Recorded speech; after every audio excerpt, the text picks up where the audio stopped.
Hurmatli Agro Buxoro kanali kuzatuvchilari, biz Bahriddin akamizni o'sha dalasida mana bo'ylari o'rtacha 280 dan 3,5 metrgacha bo'lgan o'zi o'rtalari, sartoblari, o'rtalari 4 metrgacha bo'lgan joylari bor ekan. Dehqon akalarimiz, sizlardan bitta narsani so'rab qolamiz. Birinchi o'rinda urug'ni qimmatini oldik yo zo'r urug'ni oldik yo zo'r urug'chidan urug' oldik bilan ish bitmaydi. Avvalambor dehqonni birinchi qiladigan narsasi agrotexnikasini to'g'ri o'z vaqtida, kerakli holatda ozuqasini ham o'z vaqtida berish kerak. Kultivasiya, o'shangacha bo'ladigan rixleniya, suvni vaqtida berish kerak. Biz bu dalamiz bilan kim nima deymiz aka? U Bahriddin akamiz necha yillik biz bilan ishlab kelayotgan doimiy klientimiz, akamizga gap yo'q. Har yili haqiqatda urug'ni olib qo'yib turun, zo'r urug' ekdim demaydi.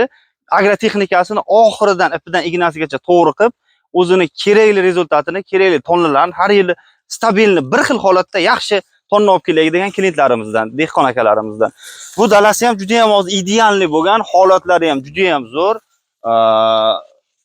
Avvalambor Bahriddin akamizni agrotexnikasiga gap yo'q deb qolamiz. Akamizga katta rahmat. Bizni mana shuncha mahsulotimizni shunaqangi zo'r qilib yetishtirib, shunaqangi zo'r qilib xalqqa, ommaga namoyish qilishimizga ruxsat bergani uchun.